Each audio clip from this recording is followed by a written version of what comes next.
Hello guys, welcome back to my channel. आज जो है हम इनकम टैक्स का चैप्टर नंबर 1 स्टार्ट करने जा रहे हैं, जो कि है हमारा income tax introduction and important definitions. अब हम सबसे पहले इस चैप्टर में करेंगे इंट्रोडक्शन। इसके बाद हम जो है सीरीज वाइज सारे चैप्टर कंप्लीट करेंगे इनकम टैक्स के। अब देखो इंट्रोडक्शन में क्या है। सबसे पहला है हमारे पास टैक्स। ठीक है, इनकम टैक्स से पहले हम पढ़ते हैं टैक्स की डेफिनेशन की टैक्स होता क्या है। अब टैक्स क्या है? एक कंपल्सरी फाइनेंशियल चार्ज है जो कि गवर्नमेंट लेती है। ठीक है, जो कि गवर्नमेंट इम्पोज करती है, इनकम के ऊपर करती है या कॉमोडिटी के ऊपर करती है, कोई सर्विसेज वो दे रही है उनके ऊपर करती है, किसी एक्टिविटीज़ या ट्रांजैक्शन के ऊपर जो भी चार्ज वो लेती है गवर्नमेंट, उसको हम टैक्स बोलते हैं। ठीक है, अब यही जो टैक्सेस होते हैं ना, गवर्नमेंट का मेन सोर्स ऑफ इनकम होता है, या हम बोल सकते हैं कि बेसिक सोर्स ऑफ इनकम होता है, जो कि वो आगे पर्सन्स की वेलफेयर के लिए यूटिलाइज करती है, अपनी पॉलिसीज़ बनाती है, प्रोविजंस बनाती है। ठीक है, और भी आगे जो भी वेलफेयर्स करनी होती है पर्सन्स की, जैसे रोड बनाने की बात है या कोई भी वेलफेयर का काम करना है पीपल के लिए, तो वो किसकी हेल्प से करती है? इनसे जो हमें, जो गवर्नमेंट को इन टैक्सेस से जो पैसा मिलता है उसकी वजह से करती है। ठीक है, सो अब देखो, tax is the compulsory financial charge levy by the government. Government ही इम्पोज करेगी, गवर्नमेंट ही लगाएगी। किसके ऊपर? इनकम के ऊपर, कॉमोडिटी के ऊपर, सर्विसेज के ऊपर, एक्टिविटीज़ के ऊपर, या फिर किसी भी ट्रांजैक्शन के ऊपर। और टैक्सेस क्या होते हैं? बेसिक सोर्स होते हैं रेवेन्यू के, गवर्नमेंट के, which are utilized for the welfare of the people of the country through government policies, provisions and practices। अब गवर्नमेंट वेलफेयर कैसे करती है? कुछ प्रोविजंस बनाती है, कुछ पॉलिसीज बनाती है, या कुछ काम करके दिखाती है कि हाँ हमने ये वाला काम किया है। ठीक है, अब जो ये टैक्सेस गवर्नमेंट लगाती है वो किसके ऊपर लगाती है? टैक्स पेयर के ऊपर। अब यहाँ पे टैक्स पेयर कौन सा पर्सन हुआ? जो कि टैक्स को पे करेगा। अब यहाँ पे टैक्सेस को 2 पार्ट्स में डिवाइड किया हुआ है। सबसे पहला आता है हमारा डायरेक्ट टैक्स और दूसरा आता है हमारा इनडायरेक्ट टैक्स। और जो हम ये इनकम टैक्स पढ़ेंगे इसको हम बोलते हैं डायरेक्ट टैक्स। ठीक है, अब देखो डिटेल में करते हैं डायरेक्ट टैक्स क्या होता है। Direct tax is levied directly on the income of the person. अब डायरेक्ट टैक्स कौन सा टैक्स है? जो कि डायरेक्टली उसी पर्सन पर लायबल होगा जो कि एक्चुअल बर्डन पे करेगा। कहने का मतलब क्या है? जो पर्सन जिसकी इनकम है, जिसकी भी इनकम ज़्यादा है तो वो ज़्यादा टैक्स पे करेगा, जिसकी इनकम कम है तो वो कम टैक्स पे करेगा।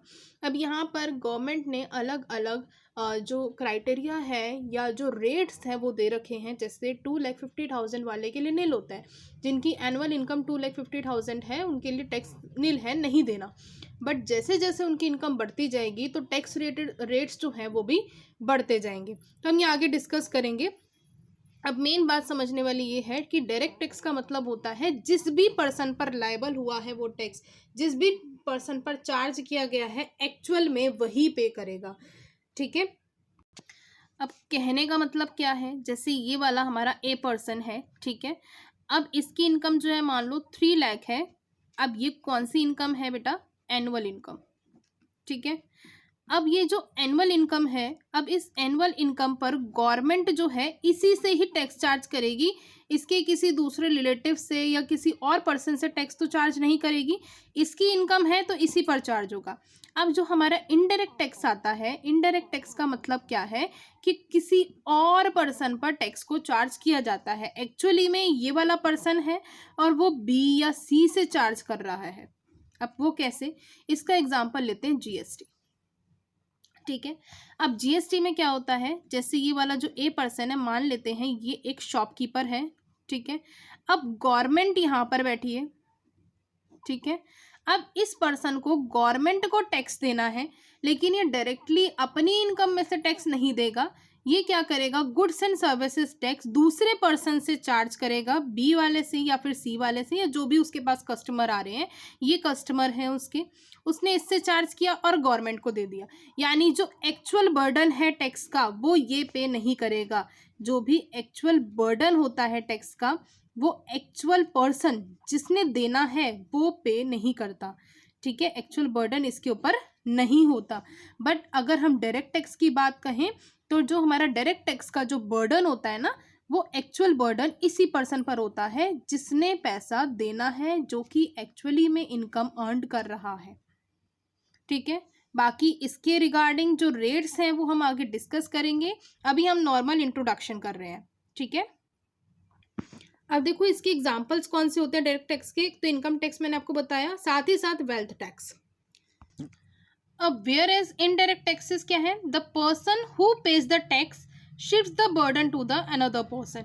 जिस पर्सन को टैक्स पे करना है वो अपना बर्डन किसी और पर शिफ्ट कर देगा। Who consume the goods and services, जो person goods and services consume कर रहा है। जैसे मैंने आपको बताया कि ए जो पर्सन था वो शॉपकीपर था, उसने अपना बर्डन किस पे शिफ्ट किया? बी या सी पे, जो उनके कस्टमर्स हैं। अब वो कस्टमर्स इसको पे करेंगे, ये डायरेक्टली फिर क्या करेगा? गवर्नमेंट को पे कर देगा, बट एक्चुअल बर्डन इसने बियर नहीं किया। तो ये हो गया इनडायरेक्ट टैक्सेस, कि डायरेक्टली उस पर बर्डन नहीं आता, किसी और पर्सन पर आता है।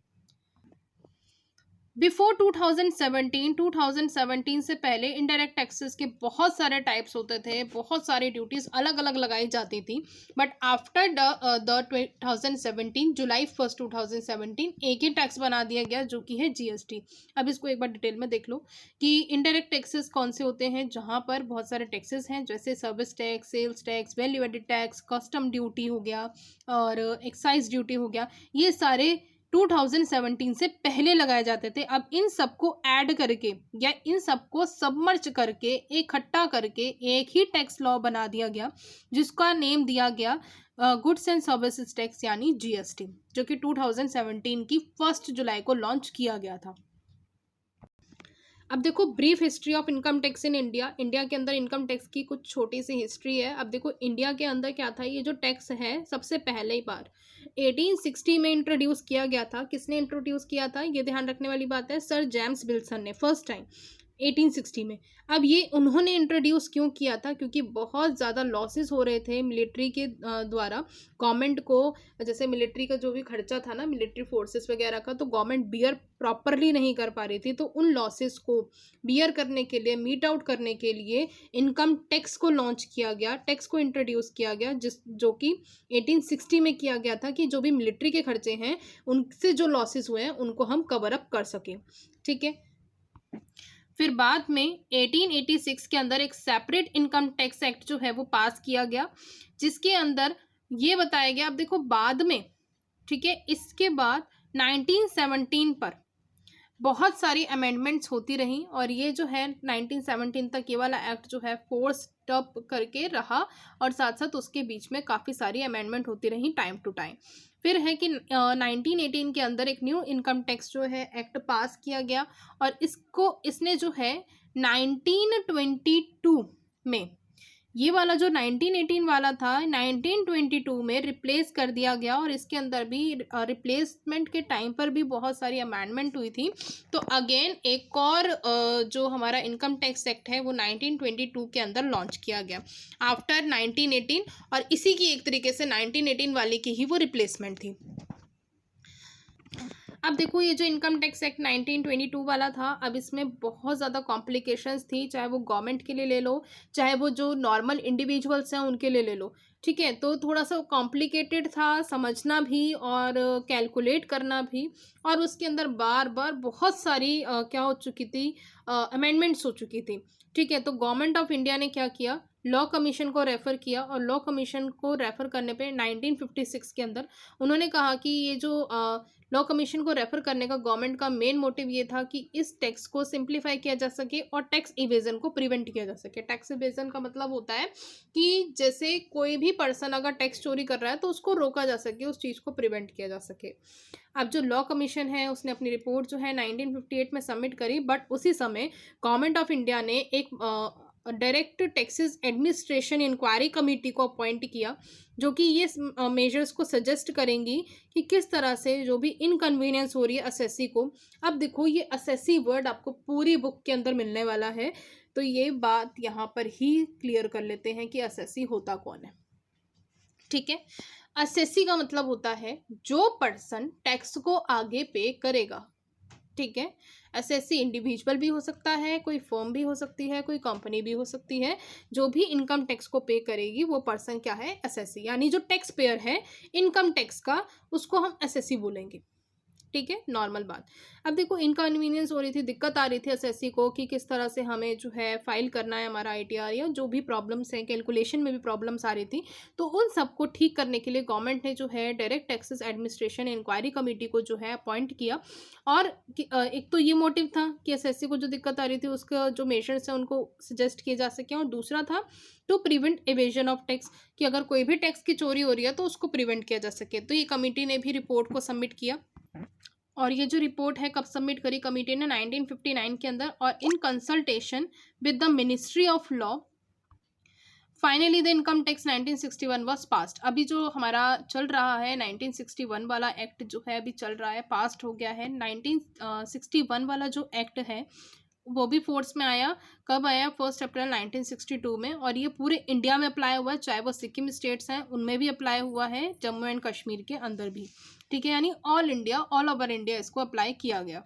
1962 में भी इसमें सेवरल जो है अमेंडमेंट्स होती रहती हैं हर साल इनकम टैक्स एक्ट के अंदर। एवरी ईयर कुछ ना कुछ चेंज होता है, चाहे वो आपके रेट से रिलेटेड हो या कोई न्यू टर्म से रिलेटेड हो, तो कुछ ना कुछ चेंजेस आते हैं। अब इन अमेंडमेंट्स के अलावा और अमेंडमेंट्स जो हैं वो की गई वेरियस अमेंडमेंट एक्ट के द्वारा, ठीक है। कौन कौन से अमेंडमेंट एक्ट हैं यहाँ पे देखो ध्यान से। Taxation law amendment act 1984, direct taxes amendment act 1987, direct taxes law amendment act of 1988 and 1989, and direct tax law second amendment. तो ये भी जो टैक्स हैं बारी बारी इसके अंदर अमेंडमेंट करते रहे। एक्ट 1989 जो अभी हमने डायरेक्ट टैक्स लॉ एक्ट पढ़ा, and at last taxation law amendment act 1991। अब ये जो अमेंडमेंट्स की गई मोस्टली जो है रिकमेंडेशन किसकी रिकमेंडेशन पर की गई, चेलियन कमेटी रिपोर्ट की रिकमेंडेशन पर। अब ये जो एक्ट है जो हमारा अभी तक चलता आ रहा है 1961 वाला, जिसमें सिर्फ हम लोग अमेंडमेंट्स ही कर रहे थे, गवर्नमेंट जो है बार बार सिर्फ अमेंडमेंट कर रही थी। अब ये थोड़े टाइम बाद जो है अब इसके एक और पॉइंट नेक्स्ट ईयर जो है जुड़ जाएगा कि 65 ईयर्स के बाद ये चेंज हो जाएगा और न्यू इनकम टैक्स लॉन्च किया जाएगा 2026 के अंदर। अब देखो यहाँ पे जो इनकम टैक्स एक्ट है 1961 वो फोर्स में आया 1962, और बार बार उसको अमेंड किया गया, और हर साल अमेंडमेंट होती है कि जितनी भी इसके अंदर कॉम्प्लेक्सिटी आ रही है उसको रिड्यूस किया जा सके, और टैक्स पेयर्स जो हैं जो एसएससी हैं उनको भी इस इनकम टैक्स को एडमिनिस्टर करने में कोई भी प्रॉब्लम ना आए। अब देखो करेक्टरिस्टिक्स क्या है हमारे पास इनकम टैक्स के। सबसे पहला है कि डायरेक्ट टैक्स है, हम स्टार्टिंग में कर लिया था कि इनकम टैक्स जो होता है डायरेक्ट टैक्स होता है, और डायरेक्ट टैक्स का मतलब क्या होता है, जो कि पे किया जा रहा है उसी पर्सन के द्वारा जिसका टैक्स बर्डन पड़ रहा था, यानी जिसको टैक्स बर्डन बियर करना था वही पर्सन पे कर रहा है, ठीक है। फिर नेक्स्ट है सेंट्रल टैक्स। सेंट्रल टैक्स क्या है कि इनकम टैक्स जो है इम्पोज किया जाता है और रिकवर किया जाता है सेंट्रल गवर्नमेंट के द्वारा ही, सारा कुछ सेंट्रल गवर्नमेंट ही करती है, इम्पोज भी वही करेगी और आपसे पैसा भी वही लेगी, तो इसलिए इसको बोला जाता है सेंट्रल टैक्स। फिर नेक्स्ट है टैक्स ऑन टोटल इनकम। अब टोटल इनकम पर इसमें टैक्स कैलकुलेट किया जाता है, ये भी हम जब आगे रेट्स के अकॉर्डिंग टैक्स को कैलकुलेट करेंगे तब आपको समझ में आएगा what is total income and what is gross total income. तो ये अभी हम सिर्फ इतना समझते हैं कि जो भी टैक्स कैलकुलेट किया जाता है वो टोटल इनकम पर किया जाता है, और इसी टोटल इनकम को बाद में हम क्या बोलते हैं, टैक्सेबल इनकम, ठीक है। तो इसमें टू डिवीजन होता है इनकम के अंदर, जो हमारी टोटल इनकम होती है उसको टैक्सेबल इनकम बोलते हैं, ठीक है। टैक्स एग्जम्प्टेड लिमिट, अब क्या है कि गवर्नमेंट ने कुछ एग्जम्प्टेड लिमिट जो है पर्सन्स को दी हुई है। अब यहाँ पर क्या क्या पर्सन्स को लिमिट दी हुई है, यानी कि इससे अगर ज़्यादा का इनकम है तो टैक्स बनेगा, उतना टैक्स बनेगा जितनी इनकम ज़्यादा है, और जितनी आपको एग्जम्प्टेड लिमिट दे रखी है तो वो वाली जो लिमिट है अगर उतने तक आपकी इनकम है तो आपको कोई भी टैक्स देने की ज़रूरत नहीं है। अब देखो इसको आराम से समझते हैं कैसे। 4 पार्ट्स में इसको डिवाइड किया गया कि सीनियर सिटीज़न होते हैं, सुपर सीनियर सिटीज़न होते हैं, फर्म्स होती हैं, कंपनी और local body and other individual. अब देखो इनके लिए क्या क्या सेट कर रखा है क्राइटेरिया गवर्नमेंट ने। सीनियर सिटीजन कौन से पर्सन हुए, वो पर्सन जो कि इंडिया के अंदर रह रहे हैं, साथ ही में उनकी एज 60 ईयर्स है या फिर ज़्यादा है बट कम है 80 ईयर्स से, तो वो 3 लाख की इनकम पर एग्जम्प्ट है। अब देखो कहने का क्या मतलब है इनका, देखिए अब है हमारे पास सीनियर सिटीजन। सीनियर सिटीजन कौन से पर्सन हुए, एक तो वो पर्सन जो कि इंडिया के अंदर रह रहे हैं, रेजिडेंट इन इंडिया है, और साथ में उनकी एज जो है क्या है 60 ईयर्स इससे ज़्यादा है, बट 80 ईयर्स से कम है, लेस देन 80 ईयर्स, ठीक है, उससे कम है, यानी कि 60 ईयर्स से तो मोर देन है और 80 ईयर्स से लेस देन हो गई, ठीक है।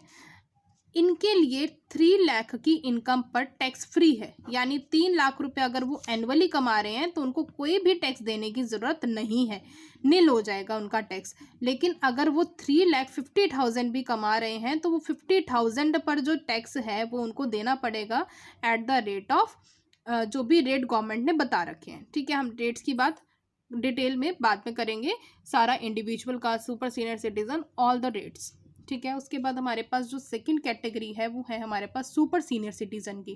कौन सी है? Super senior citizen. अब ये जो सुपर सीनियर सिटीजन है ना, अब ये क्या करता है, ये वाला जो है 80 ईयर्स से ज़्यादा की एज होनी चाहिए, मोर देन 80 ईयर्स की एज है, तो उसको हम किस कैटेगरी में डालते हैं? सुपर सीनियर सिटीजन की कैटेगरी में।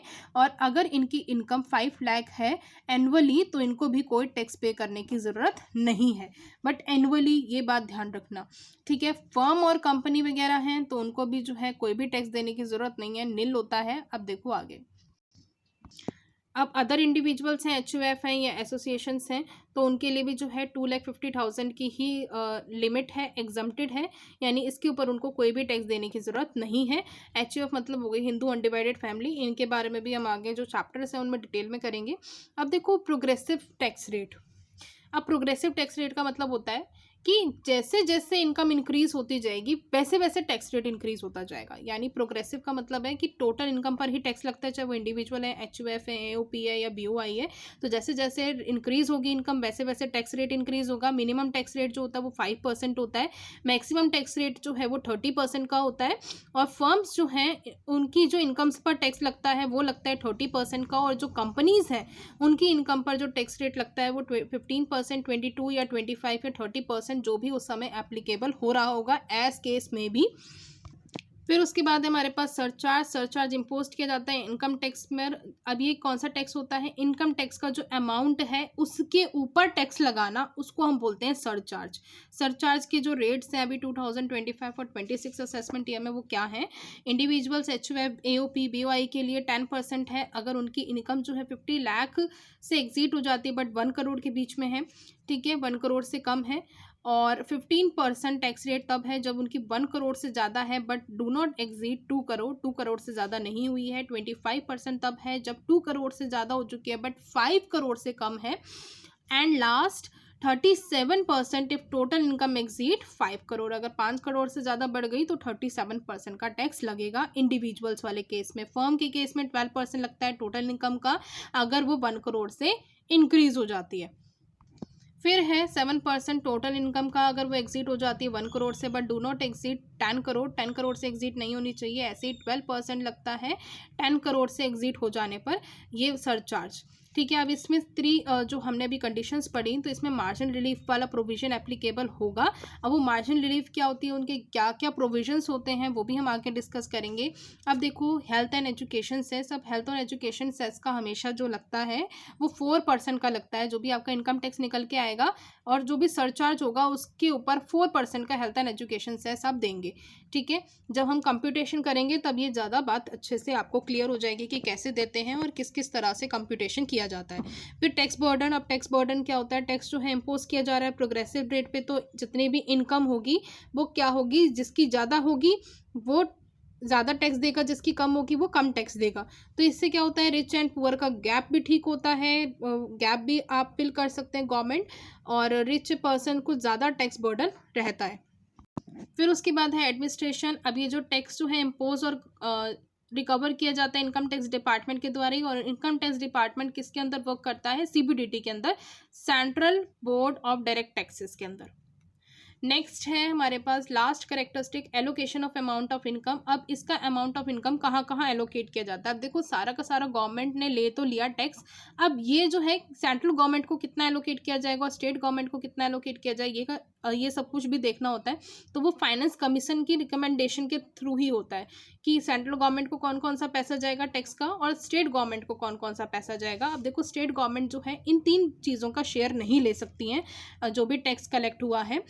Income tax amount recovered from companies, अगर कंपनी से कलेक्ट हुआ है तो स्टेट गवर्नमेंट का कोई हक नहीं बनता कि शेयर मांगे, या अमाउंट ऑफ सरचार्ज है, या amount of health and education cess है। तो इनका पैसा जो है स्टेट गवर्नमेंट को नहीं जाता और ना ही वो शेयर की डिमांड कर सकती हैं।